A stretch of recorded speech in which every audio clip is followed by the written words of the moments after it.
నేను ఒక విషయమే స్పందించాలి.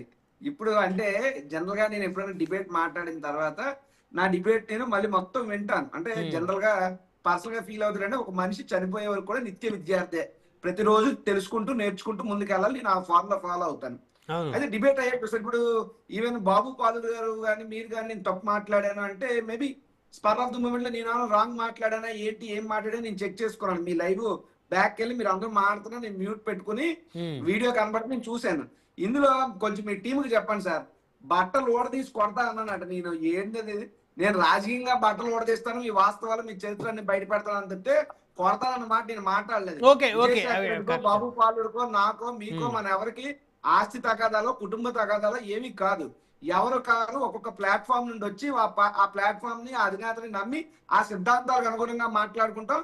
చర్చ అయిపోయిన తర్వాత ఎవరి పని వాళ్ళది. అంతే తప్ప ఇక్కడ తగాదాలు గొడవలు కాదు. నేను అతన్ని వ్యక్తిగతంగా ఉద్దేశించాలని రాజకీయంగా అన్న మాట క్లియర్ గా మాట్లాడాను.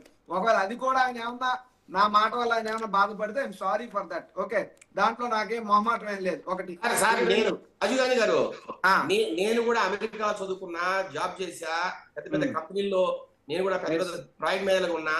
ఎక్కడ ఎవరిని హట్ చేయాలని నేను రాను.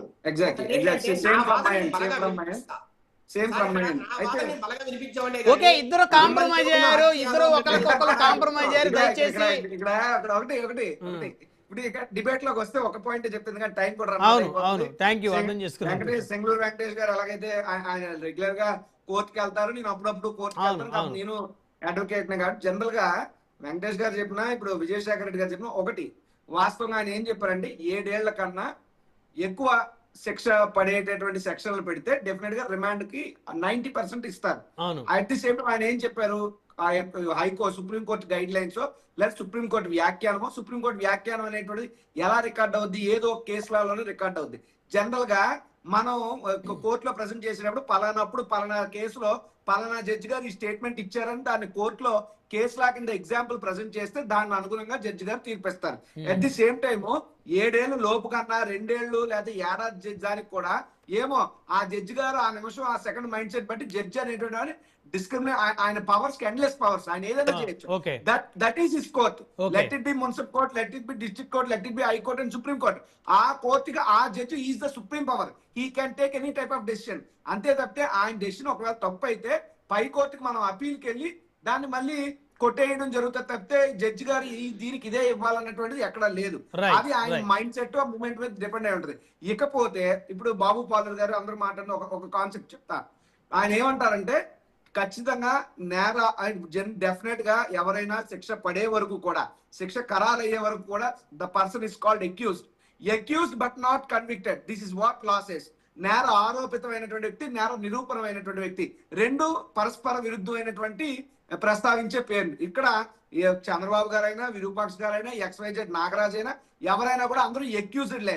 ఈవెన్ జగన్మోహన్ రెడ్డి గారి పేరు మీద ఒక కేసు ఉన్నప్పుడు కూడా ఎక్యూజ్డ్. మేము మొదటి నుండి అదే వాదిస్తాం. కన్విక్టెడ్ అనే విధంగా చూపించే ప్రయత్నం చేస్తారు.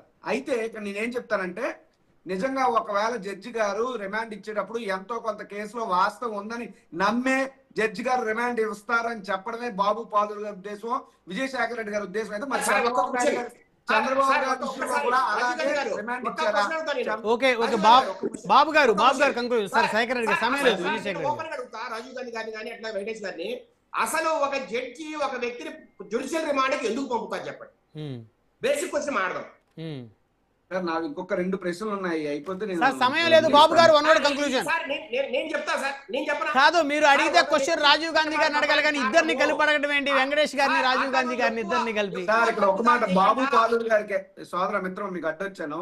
ఇప్పుడు ఎవరో బూతులు మాట్లాడారు, తప్పు మాట్లాడారు, పోలీసులు ఉద్దేశించి జగన్మోహన్ రెడ్డి గారు బందిపోట్లు అన్నారు. అది డెఫినెట్ గా మీకు ఇంకా పోలీసుల వ్యవస్థలో కొంతమందికి ఎవరికైనా బాధ కలిగించి ఉండొచ్చు, నేనేం దానికి కాదన్ను. కానీ చంద్రబాబు నాయుడు గారు పోలీసుల గురించి మాట్లాడే సుభాషితాలు మీరు ఎలా మర్చిపోతున్నారు?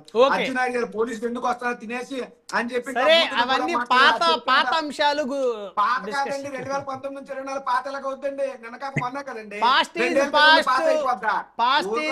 మీరు అలాగే అనుకుంటారు. సమయం లేదు, ఆగండి.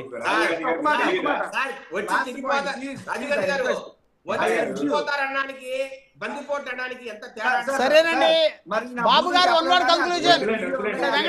వెంకటేష్ గారు కంక్లూజన్ ఇవ్వండి, సమయం లేదు, రెస్పాండ్ అవ్వండి సార్. మీరు ఆగాలి. విజయశేఖర రెడ్డి గారు, కొండా రాజీవ్ గాంధీ గారు సమయం లేదు, మిగతా కూడా మాట్లాడాలి. సార్ జనసేన ఒంగోలు అధ్యక్షుడు ఒక వ్యక్తిని ఉద్దేశించి లంబూతులు తిడుతూ వీడియో నిన్న కాక మొన్న పెట్టారు. బూతులు మాట్లాడే సంస్కృతి జనసేనలో పెంచి పోషిస్తున్నారా, లేదా పక్క పార్టీలో ఎవరైనా బూతులు మాట్లాడితే వినబడతాయి, జనసేన మాట్లాడితే సుభాష్ కల్లాకి వినబడతాయి అన్న మీ పార్టీ పాలసీ అయితే చెప్పండి. బాబు గారు రెస్పాండ్ అవ్వండి. బాబు గారు బూతులు మాట్లాడేదే తప్పని ఖండించండి. అయితే అదే బూతులు తిట్టించుకున్నవాడు కూడా అదే పార్టీ కాబట్టి మనం దాని గురించి ప్రస్తావించాలి. సరే వాళ్ళు ఏదో మాట్లాడుకుంటారులేండి, వాళ్ళిద్దరు ఒకటే పార్టీ కాబట్టి వాళ్ళు మరి ఏదైనా కాంప్రమైజ్ అవుతారు. ప్రభుత్వ తిట్టడం తప్పు, ఖచ్చితంగా తప్పు, తిట్టడం తప్పు, దాన్ని ఎవరు కూడా. వెనక్కి లాగేసుకున్నటువంటి వ్యక్తి కదా పాపం. బాబు గారు సార్ ఒకటండి, నేను ఇందాకే చెప్పాను, ఎవరు కూడా ఇలా వ్యక్తిగతంగా దూషించుకోవడం అనేది ముమ్మాటికి తప్పది. ఎవరు ఖండించుకున్నా ఏ స్థాయిలో వ్యక్తిగతంగా అదే చెప్పాను. మిమ్మల్ని కాదు రాజీవ్ గాంధీ గారు, మిమ్మల్ని కాదు. ఇప్పుడు పార్టీ చెందిన ఒక నాయకుడు జిల్లా అధ్యక్షుడి గురించి మాట్లాడుతున్నారు కదా, మాజీ జిల్లా అధ్యక్షుడు బూతులు మాట్లాడారు, వారి గురించి మాట్లాడుతున్నారు సార్. అది ముమ్మాటికి తప్పే. అయితే ఇందాక వెంకటేష్ గారు చెప్తా, అంటే నాకు తెలిసిన, అంటే ఇప్పుడు వాళ్ళు అడ్వకేట్స్ కాబట్టి వాళ్ళు తెలిసినంతగా నాకు తెలియకపోవచ్చు. ఆయన ఇందాక చెప్తూ గతంలో పవన్ కళ్యాణ్ గారికి ఏ హోదాలో ప్రజా సమస్యలు తెలుసుకోవడానికి, మీటింగ్ పెట్టుకోవడానికి పర్మిషన్ ఇస్తారని చెప్పి ఆయన అంటున్నారు. మరి రోడ్ షో ప్రజా సమస్యలు తెలుసుకోవడానికి కాదు.